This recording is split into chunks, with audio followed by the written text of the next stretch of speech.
Chapter 19. They had been in the darkness for days. The single dim light Relg carried could only provide a point of reference, something to follow.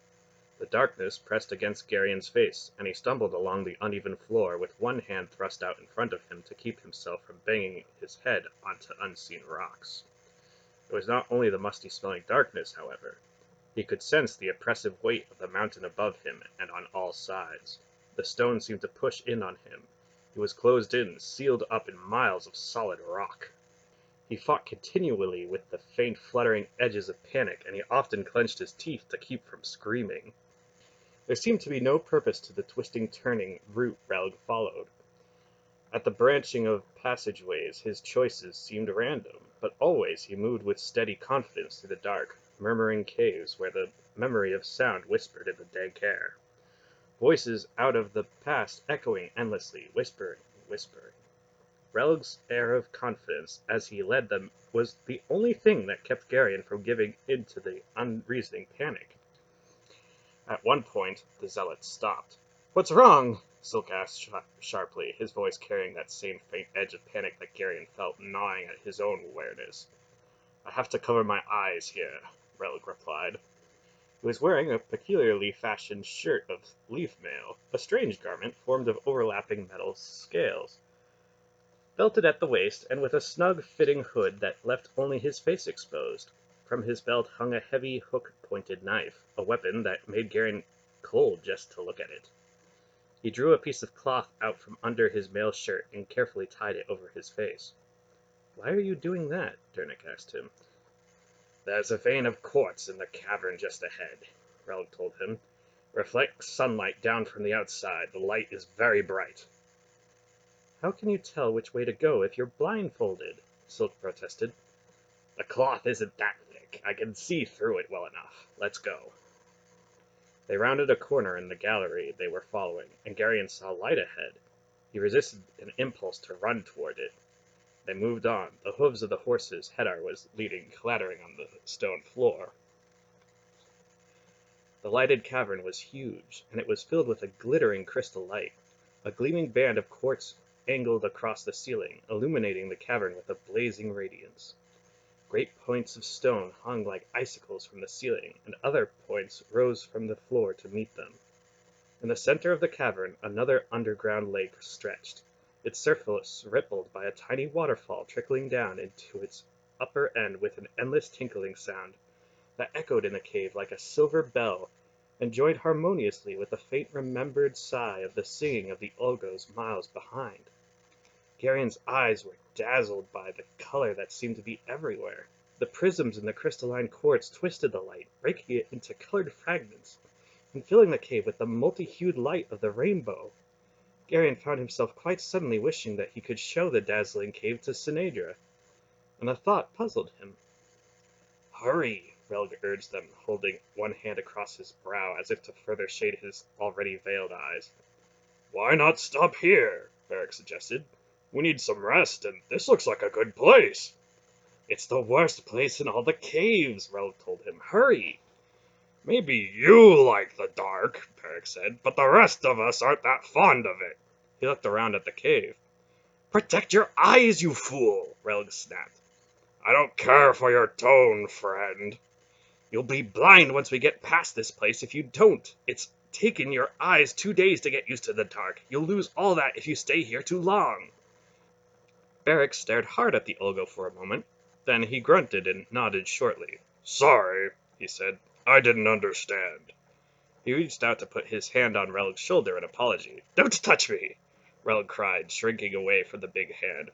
"What's the matter?" "Just don't touch me! Not ever!" Relg hurried on ahead.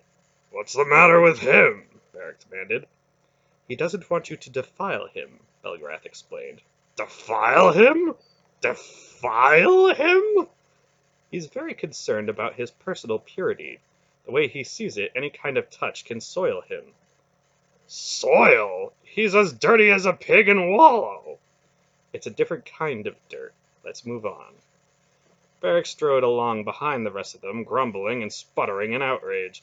They moved into another dark passageway, and Garion looked longingly back over his shoulder at the fading light from the glowing cavern behind.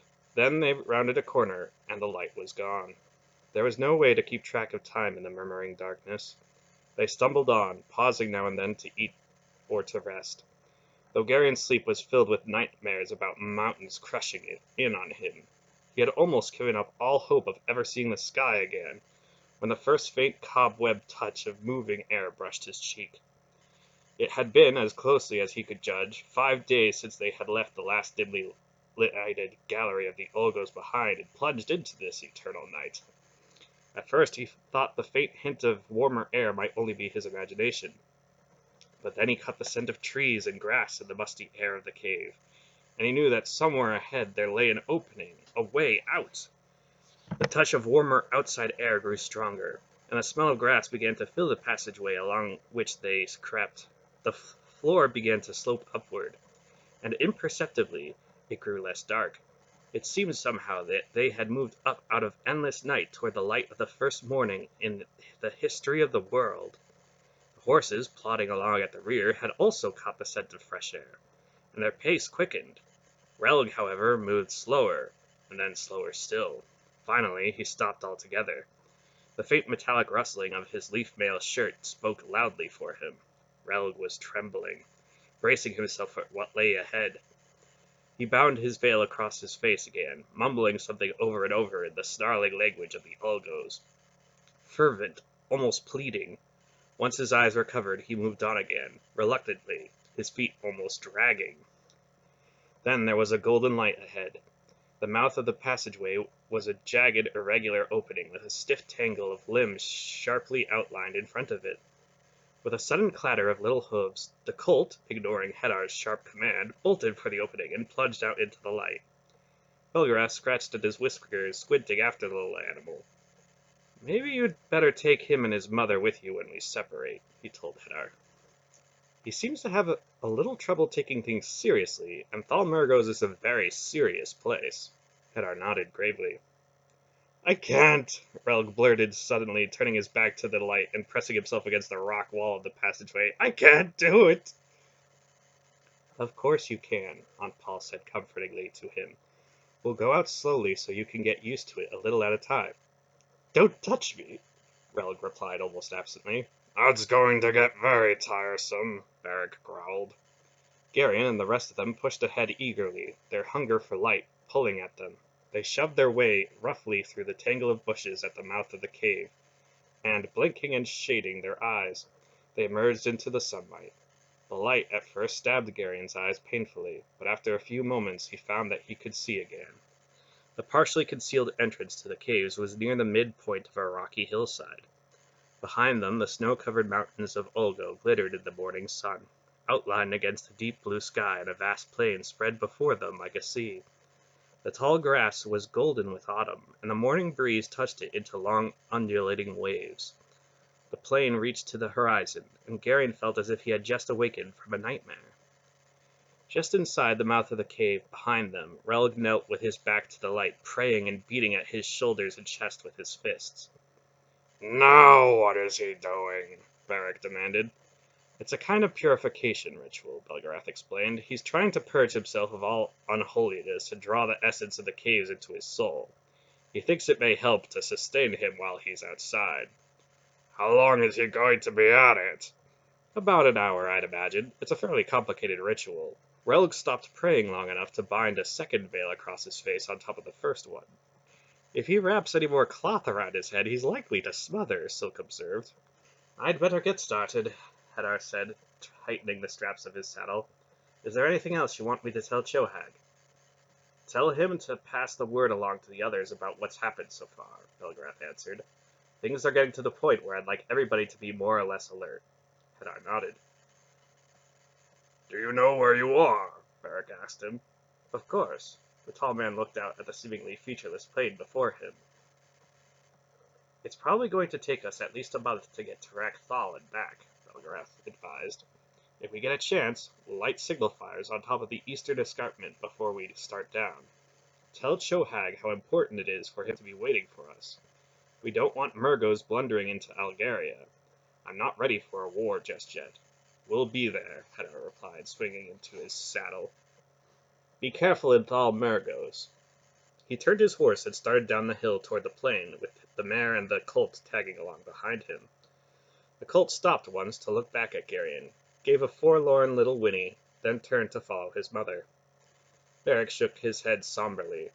"I'm going to miss Hedar," he rumbled. Fall Murgo's wouldn't be a good place for Hedar, Silk pointed out. "We'd have to put a leash on him." "I know that," Beric sighed, "but I'll miss him all the same." "Which direction do we take?" Manderlin asked, squinting out at the grassland. Belgarath pointed to the southeast. "That way. We'll cross the upper end of the vale to the escarpment, and then go through the southern tip of Mishrak Akthal. The Thulls don't put out patrols as regularly as Murgos do." "Thulls don't do much of anything unless they have to," Silk noted. "They're too preoccupied with trying to avoid Grolums." "When do we start?" Turnik asked. "As soon as Relg finishes his prayers," Belgarath replied. "We'll have time for breakfast, then," Beric said dryly. They rode all day across the flat grassland of southern Algaria beneath the deep blue autumn sky. Relg, wearing an old hooded tunic of Dernik's over his mail shirt, rode badly, with his legs sticking out stiffly. He seemed to be concentrating more on keeping his face down than on watching where he was going. Beric watched sourly, with disapproval written plainly on his face. "I'm not trying to tell you your business, Belgarath," he said after several hours, "but that one's going to be trouble before we're finished with this." "The light hurts his eyes, Beric," Aunt Paul told the big man. "He's not used to writing. Don't be so quick to criticize." Beric clamped his mouth shut, his expression still disparaging. "At least we'll be able to count on him staying sober," Aunt Paul observed primly, "which is more than I can say about some members of this little group." Beric coughed uncomfortably. They set up for the night on the treeless bank of a meandering stream. Once the sun had gone down, Relg seemed less apprehensive, though he made an obvious point of not looking directly at the driftwood fire. Then he looked up and saw the first stars in the evening sky. He gaped up at them in horror, his unveiled face breaking out in glistening sweat. He covered his head with his arms and collapsed face down on the earth with a strangled cry. "Relg!" Garen exclaimed, jumping to the stricken man's side and putting his hands on him without thinking. "Don't touch me!" Relg gasped automatically. "Don't be stupid. What's wrong? Are you sick?" "The sky!" Relg croaked in despair. "The sky! It terrifies me!" "The sky?" Garen was baffled. "What's wrong with the sky?" He looked up at the familiar stars. "There's no end to it," Relg groaned. "It goes up forever." Quite suddenly Garen understood. In the caves he had been afraid, unreasoningly afraid, because he had been closed in. Out here, under the open sky, Relg suffered from the same kind of blind terror. Garen realized with a kind of shock that quite probably Relg had never been outside the caves of Ulgo in his entire life. "It's all right," he assured him comfortably. "The sky can't hurt you. It's just up there. Don't pay any attention to it." "I can't bear it." "Don't look at it." "I still know it's there. All that emptiness." Garen looked hopelessly at Aunt Paul. She made a quick gesture that told him to keep talking. "It's not empty," he floundered. "It's full of things. All kind of things. Clouds, birds, sunlight, stars." "What?" Relg lifted his face up out of his hands. "What are those?" "Clouds? Everyone knows what—" Garen stopped. Obviously, Relg did not know what clouds were. He had never seen a cloud in his life. Garen tried to rearrange his thoughts to take that into account. It was not going to be easy to explain. He took in a deep breath. "All right, let's start with clouds then." It took a long time, and Garen was not really sure that Relg understood, or if he was simply clinging to the words to avoid thinking about the sky. After clouds, birds were a bit easier, although feathers were very hard to explain. "Ol spoke to you," Relg interrupted Garen's description of wings. "He called you Belgarian. Is that your name?" "Well," Garen replied uncomfortably, "not really. Actually, my name is Garian, but I think the other name is supposed to be mine, too, sometime later, I believe, when I'm older." "Ol knows all things," Relg declared. "If he called you Belgarian, then that's your true name. I will call you Belgarian. I really wish you wouldn't." My God rebuked me, Relg groaned. His voice sunk into a kind of sick self-loathing. I have failed him. Garion couldn't quite follow that. Somehow, even in the midst of his panic, Relg had been suffering the horrors of a theological crisis. He sat on the ground with his face turned away from the fire and his shoulders slumped in an attitude of absolute despair. I am unworthy, he said, his voice on the verge of a sob. When all spoke in the silence of my heart, I felt that I had been exalted above all other men. But now I am lower than dirt. In his anguish, he began to beat the sides of his head with his fists. Stop that, Garen said sharply. You'll hurt yourself. What's this all about? Ol told me that I was to reveal the child to Ulgo. I took his words to mean that I had found special grace in his eyes. What child are you talking about? The child, the new Gorham. It's Ul's way to guide and protect his people. When an old Gorham's work is done, Ul places a special mark upon the eyes of the child who is to succeed him. When Ul told me that I had been chosen to bring the child to Ulgo, I revealed his words to others, and they revered me and asked me to speak to them in the words of Ul. I saw sin and corruption all around me, and I denounced it, and the people listened to me. But the words were mine, not Ul's. In my pride, I presumed to speak for Ul.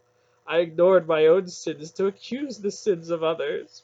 Relg's voice was harsh with fanatic self-accusation. I am filth, he declared, an abomination. Ul should have raised his hand against me and destroyed me. That's forbidden, Garen told him without thinking. Who has the power to forbid anything to Ul? I don't know. All I know is that unmaking is forbidden, even to the gods. It's the very first thing we learn. Relg looked up sharply, and Garion knew instantly that he had made a dreadful mistake. You know the secrets of the gods? The fanatic demanded incredulously. The fact that they're gods doesn't have anything to do with it, Garion replied. The rule applies to everybody. Relg's eyes burned with a sudden hope. He drew himself up onto his knees and bowed forward until his face was in the dirt. Forgive me my sins, he intoned. What? I have exalted myself when I was unworthy. You made a mistake, that's all. You don't have to do it anymore. Please get up, Relg. I'm wicked and impure. You? I've had impure thoughts about women. Garion flushed with embarrassment. We all have those kinds of thoughts once in a while, he said with a nervous cough. My thoughts are wicked, wicked. Relg groaned with guilt. I burn with them. I'm sure that all understands. Please get up, Relg. You don't have to do this. I have prayed with my mouth when my mind and heart were not in my prayers. Relg, I have sought out hidden caves for the joy of finding them rather than to consecrate them to Ul. I have thus defied the gift given to me by my God. Please, Relg. Relg began to beat his head on the ground. Once I found a cave where the echoes of Ul's voice lingered. I did not reveal it to others, but kept the sound of Ul's voice for myself. Garion began to become alarmed. The fanatic Relg was working himself into a frenzy. Punish me, Belgarion, Relg pleaded. Lay a hard penance on me for my iniquity. Garion's mind was very clear as he answered. He knew exactly what he had to say. I can't do that, Relg, he said gravely. I can't punish you any more than I can forgive you. If you've done things you shouldn't have, that's between you and Ul. If you think you need to be punished, you'll have to do it yourself. I can't, I won't. Relg lifted his stricken face out of the dirt and stared at Garion. Then, with a strangled cry, he lurched to his feet and fled wailing into the darkness.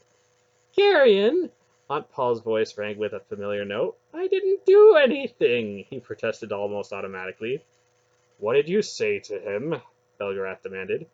He said that he'd committed all kinds of sins, Garen explained. He wanted me to punish him and forgive him. So? I couldn't do that, grandfather. What's so hard about it?